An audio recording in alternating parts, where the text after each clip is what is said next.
जय हिंद जय भारत दोस्तों। स्वागत है आपका हमारे चैनल उत्तराखंड एजुकेशन में। तो दोस्तों आज हम आपके लिए लेके आए हैं मॉडल पेपर जो कि बहुत ही महत्वपूर्ण है। और दोस्तों ऐसे ही प्रश्न आपको जो है एग्ज़ाम में देखने को मिलते हैं।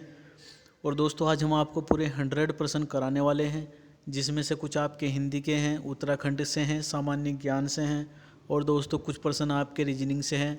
तो दोस्तों हम आपको जो है सभी प्रश्नों के राइट आंसर बताएंगे। और दोस्तों जो हमारी रीजनिंग है यह आपको खुद भी सॉल्व करके देखनी है। और दोस्तों आपको किसी भी प्रश्न पे अगर डाउट दिखता है तो दोस्तों प्लीज़ कमेंट करके ज़रूर बताएं, ठीक है। और हाँ दोस्तों, अगर आपका हमारी इस वीडियो पे अच्छा रिस्पांस मिलता है तो हम आपके लिए दोस्तों और भी अच्छे मॉडल पेपर लेके आएंगे, ठीक है दोस्तों। तो शुरू करते हैं। आज का हमारा पहला प्रश्न है दोस्तों, निम्न में से हिंदी भाषा के विकास का सही क्रम क्या है। तो दोस्तों आप सभी को पता होगा कि हिंदी भाषा के विकास का सही क्रम जो है ऑप्शन नंबर बी है। सबसे पहले दोस्तों संस्कृत, फिर पाली, फिर प्राकृत, फिर अपभ्रंश और सबसे बाद में दोस्तों हिंदी। तो दोस्तों यह जो है हमारी हिंदी भाषा के विकास का सही क्रम है। अगला प्रश्न है, निम्न वाक्यों को उचित क्रम में लगाएं। तो दोस्तों प्रश्न में दिया गया है कि जो वाक्य दिए गए हैं आपको उन्हें उचित क्रम में लगाएं। तो दोस्तों इसका जो है हमारा राइट आंसर है ऑप्शन नंबर बी, ठीक है। यह इसका हमारा राइट आंसर है। अगला प्रश्न है, रमा विद्यालय से घर आती है, वाक्य में कारक बताइए। तो दोस्तों रमा विद्यालय से जो है घर आती है, अलग होने का भाव पैदा हुआ है दोस्तों। तो आपको जहाँ भी किसी भी वाक्य में अलगाव पैदा होता हुआ दिखाई दे तो दोस्तों वह हमारा सीधा सीधा अपादान कारक होगा, ठीक है दोस्तों। ऑप्शन ए राइट आंसर है। अगला प्रश्न है, अधोलिखित में से कौन पश्चिमी हिंदी की बोली नहीं है। तो दोस्तों इसका राइट आंसर है ऑप्शन नंबर डी, मैथिली जो है पश्चिमी हिंदी की भाषा नहीं है, बल्कि जो बुंदेली है, ब्रज और कन्नौजी यह हमारे पश्चिमी हिंदी की बोली हैं, ठीक है दोस्तों। अगला प्रश्न है, बिना घर का के लिए एक शब्द होगा। तो दोस्तों जो बिना घर का होता है दोस्तों उसके लिए हमारा एक शब्द होगा अनिकेत, ठीक है। जिसका कोई घर नहीं होता उसके लिए एक शब्द है हमारा अनिकेत, ठीक है। अगला प्रश्न है, नियति शब्द का समानार्थी शब्द होगा। तो दोस्तों नियति शब्द का समानार्थी शब्द होगा हमारा भाग्य, ठीक है। अगला प्रश्न है, देवनागरी लिपि किस प्रकार की लिपि है। तो दोस्तों जो हमारी देवनागरी लिपि है यह हमारी अक्षरात्मक लिपि है, ठीक है, अक्षरात्मक लिपि है। अगला प्रश्न है, निम्न में से भाववाचक संज्ञा है। तो दोस्तों आप सभी को पता होगा कि भाववाचक संज्ञा जो है इनमें से हमारी ऑप्शन नंबर डी है मित्रता, ठीक है। मित्रता का जो है भाव ही किया जा सकता है, ठीक है दोस्तों। अगला प्रश्न है, हिंदी में संधि के कितने भेद होते हैं। तो दोस्तों आप सभी को पता होगा कि हिंदी में जो है संधि के 3 भेद होते हैं, ठीक है। अगला प्रश्न है, हिंदी में गजल लेखन का कार्य किसने किया था। तो दोस्तों जो हिंदी में गजल लेखन का कार्य किया था यह हमारे किया था दुष्यंत कुमार जी ने, ठीक है। इसका राइट आंसर है ऑप्शन नंबर बी। अगला प्रश्न है, वायु सखा किसका पर्यायवाची शब्द है। तो दोस्तों वायु सखा जो है हमारा अग्नि का पर्यायवाची शब्द है, ठीक है। अगला प्रश्न है, निम्न में से कौन सा विलोम युगम सही है। तो दोस्तों इसका राइट आंसर ऑप्शन ए होगा, जो उपव्यय होता है दोस्तों इसका विलोम शब्द जो है मितव्यय होता है, ठीक है दोस्तों। अगला प्रश्न है, निम्न में से कौन सा संयुक्त वाक्य है। तो दोस्तों इसका हमारा राइट आंसर है दोस्तों ऑप्शन नंबर सी, नारायण धनी है पर कंजूस है, ठीक है दोस्तों। तो इसका हमारा राइट आंसर होगा ऑप्शन नंबर सी, ठीक है। अगला प्रश्न है, निम्न में से तत्सम शब्द है। तो दोस्तों ऑप्शन ए है अनजान, ऑप्शन बी है सच, ऑप्शन सी है पत्ता और ऑप्शन डी है घोटक। तो इसका हमारा राइट आंसर होगा ऑप्शन डी घोटक, ठीक है। घोटक शब्द जो है यह हमारा तत्सम शब्द है। अगला प्रश्न है, निम्नलिखित में से आंचलिक लेखक का नाम बताएं। तो दोस्तों जो हमारे आंचलिक लेखक हैं दोस्तों यह है हमारे फणीश्वर नाथ रेणु जी, ठीक है। इन्हें आंचलिक लेखक के नाम से भी जाना जाता है, ठीक है दोस्तों। अगला प्रश्न है, लकीर का फकीर होना मुहावरे का अर्थ है। तो दोस्तों इसका हमारा राइट आंसर होगा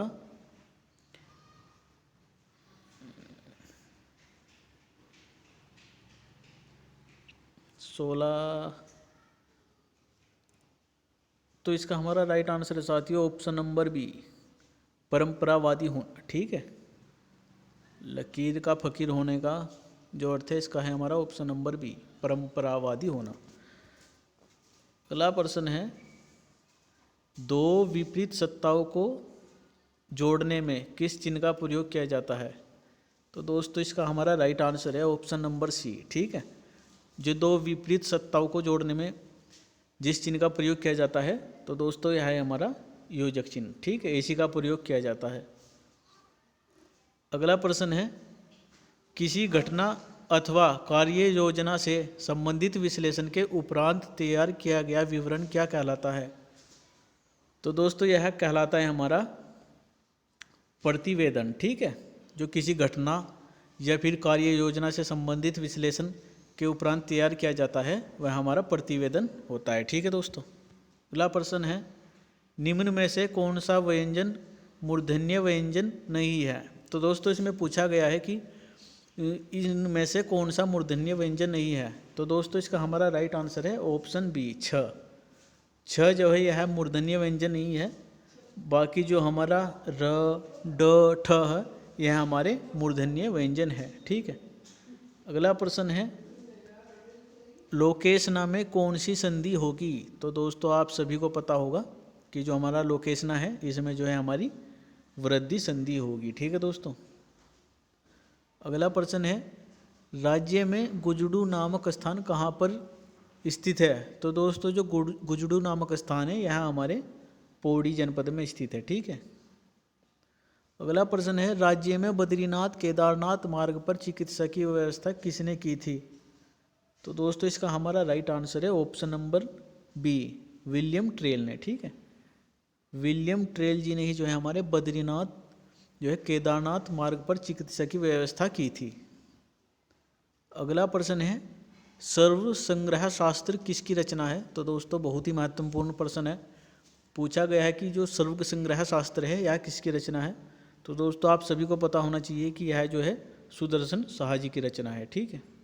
अगला प्रश्न है, अल्मोड़ा में झंडा सत्याग्रह का नेतृत्व किसने किया था?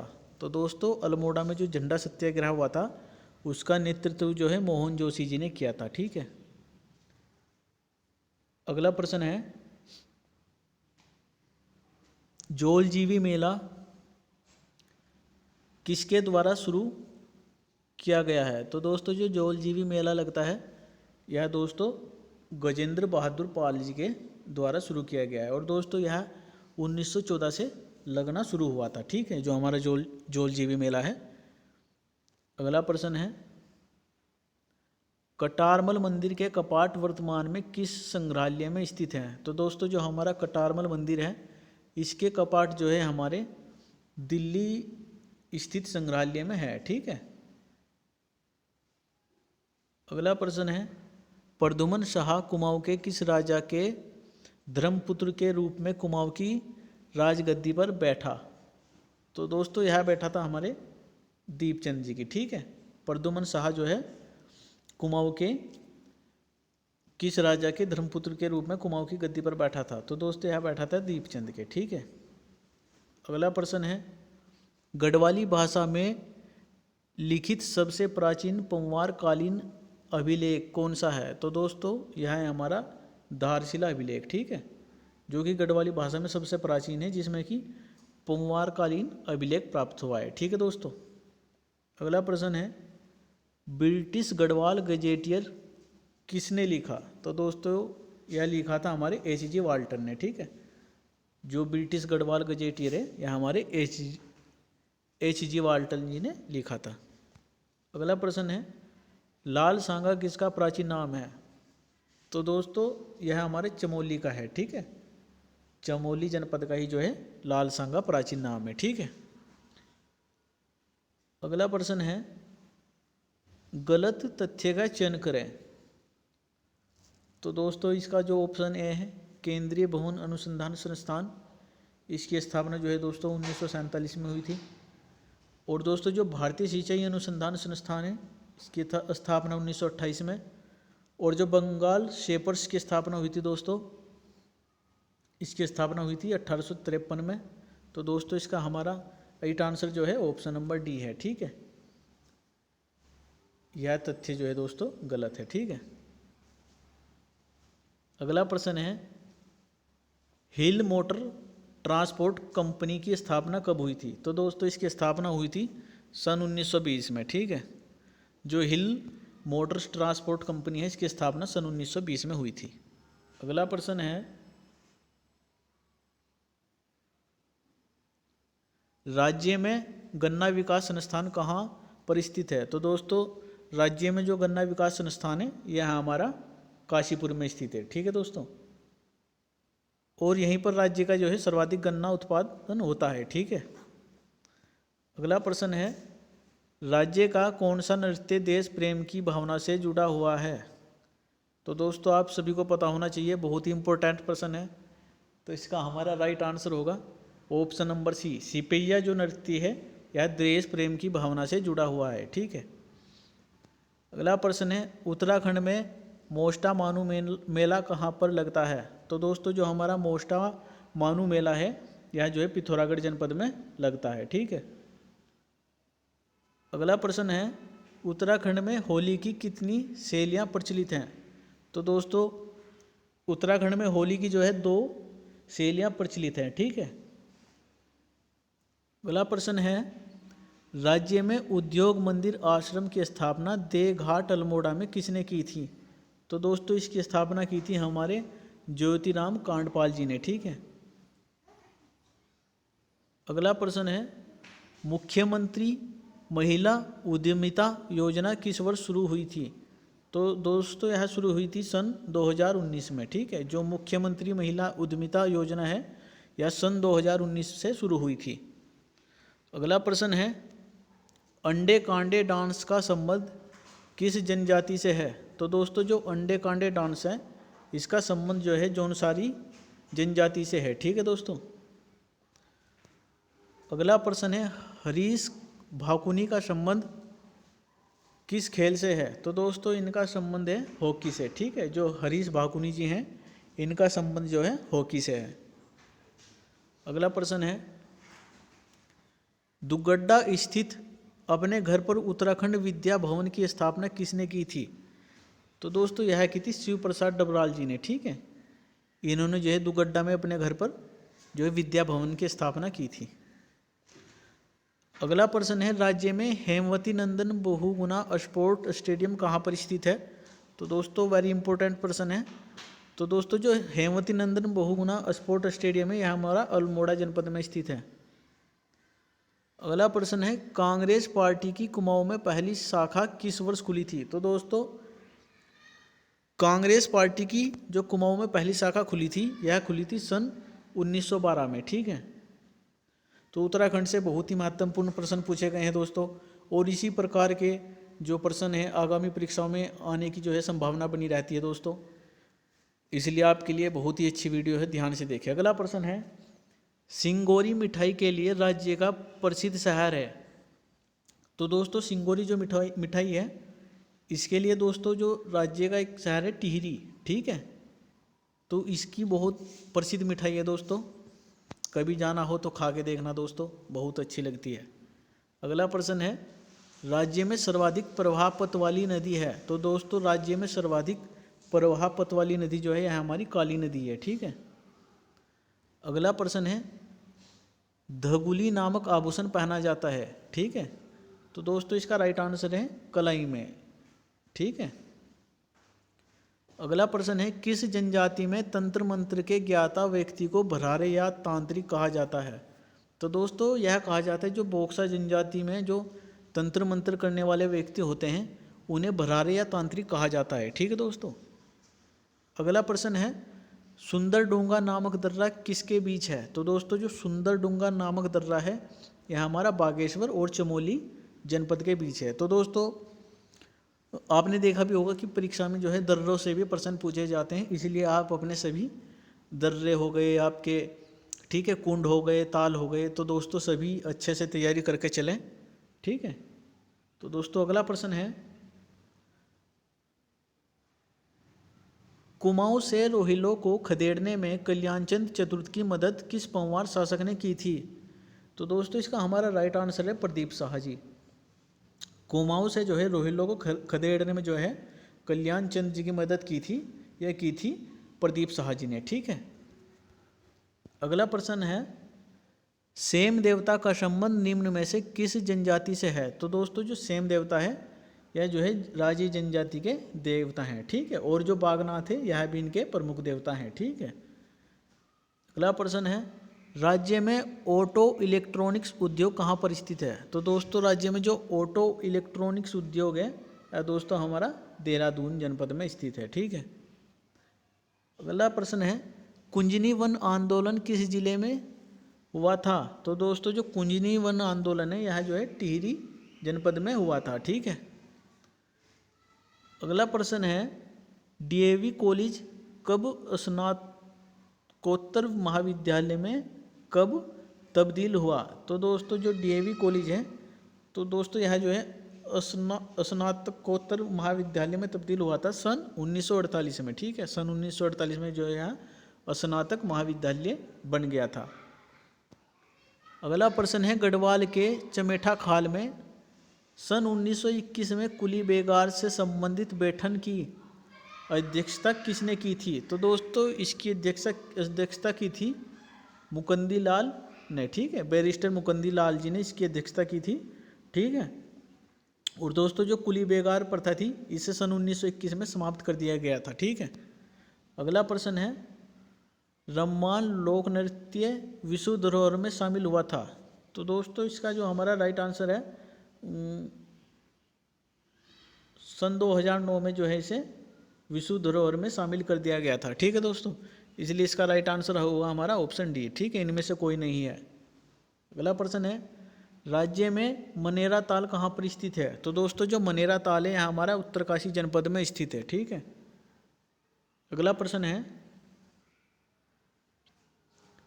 तिलाड़ी मैदान किस नदी के तट पर है? तो दोस्तों जो हमारा तिलाड़ी मैदान है यह जो है यमुना नदी के तट पर स्थित है। ठीक है, अगला प्रश्न है निम्न में से किस गवर्नर ने कुमाऊं में ग्रामवार सीमाओं का निर्धारण किया?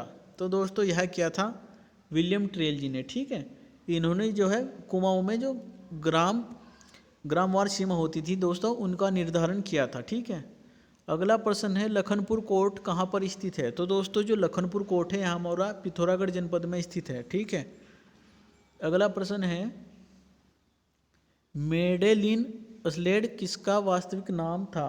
तो दोस्तों वेरी इंपॉर्टेंट प्रश्न है, तो यह था हमारी मीरा बहन जी का। ठीक है, बहुत ही महत्वपूर्ण प्रश्न है। अगला प्रश्न है आज़ाद हिंद फौज का प्रथम सेनापति कौन था? तो दोस्तों आज़ाद हिंद फौज का वह जो प्रथम सेनापति था यहाँ थे हमारे मोहन सिंह जी। तो दोस्तों उत्तराखंड से बहुत ही अच्छे प्रश्न पूछे गए हैं। अगला प्रश्न है द्वितीय महायुद्ध कब खत्म हुआ था? तो दोस्तों जो द्वितीय महायुद्ध हुआ था यह 2 सितंबर सन 1945 में ख़त्म हुआ था। ठीक है, अगला प्रश्न है तिलक तथा एनी बेसेंट द्वारा बनाए गए होम रूल लीगों को एक में मिला दिया गया था। तो दोस्तों यहाँ मिला दिया गया था सन 1918 में। ठीक है, जो एनी बेसेंट द्वारा बनाए गए होम रूल लीग थे दोस्तों इन सबको एक ही बना दिया गया था, यह बनाया गया था सन 1918 में। ठीक है, अगला प्रश्न है ठगों के दमन में निम्नलिखित में कौन सा अंग्रेज अधिकारी संबंध था? तो दोस्तों यह था केटन स्लीमैन। ठीक है, अगला प्रश्न है निम्न में से कौन सा एक देश विश्व में ईंधन काष्ठ का सबसे बड़ा उत्पादक है? तो दोस्तों जो है यह है हमारा भारत ही है। ठीक है, यह विश्व में सबसे बड़ा जो है ईंधन काष्ठ का सबसे बड़ा उत्पादक देश है। अगला प्रश्न है निम्न में से कौन सा देश रुधिर वर्षा के लिए प्रसिद्ध है? तो दोस्तों यह है हमारा इटली। ठीक है, यहाँ पर जो है लाल रंग की वर्षा होती है दोस्तों, इसलिए इसे कहा जाता है कि रुधिर वर्षा के लिए प्रसिद्ध है। तो दोस्तों यह है हमारा इटली। अगला प्रश्न है निम्न में से कौन सा भारतीय राज्य जाड़ों में वर्षा के लिए प्रसिद्ध है? तो दोस्तों यह है हमारा तमिलनाडु। ठीक है, यहाँ पर दोस्तों सर्दियों में जो है काफ़ी वर्षा होती है। अगला प्रश्न है लिखित संविधान की अवधारणा सर्वप्रथम किस देश से उत्पन्न हुई है? तो दोस्तों जो लिखित संविधान की अवधारणा है दोस्तों ये हमारे फ्रांस से उत्पन्न हुई है। अगला प्रश्न है भारत में जनहित याचिका की शुरुआत की गई है? तो दोस्तों यह की गई है न्यायिक पहल द्वारा, ठीक है। अगला प्रश्न जो है निम्नलिखित में से कौन सी कृषि करने की प्रक्रिया पर्यावरण संरक्षण में सहायक है? तो दोस्तों यह है हमारी जैविक खेती। जैविक खेती जो है दोस्तों यह जो है कृषि करने की जो प्रक्रिया पर्यावरण संरक्षण में सहायक होती है, ठीक है दोस्तों। अगला प्रश्न है हजीर उद्योग कारखाना किस पर आधारित है? तो दोस्तों जो हजीर उद्योग कारखाना है यह प्राकृतिक गैस पर आधारित है, ठीक है। अगला प्रश्न है जुलाई 1991 में मुद्रा का अवमूल्यन कितने प्रतिशत किया गया है? तो दोस्तों यह किया गया है 23%, ठीक है।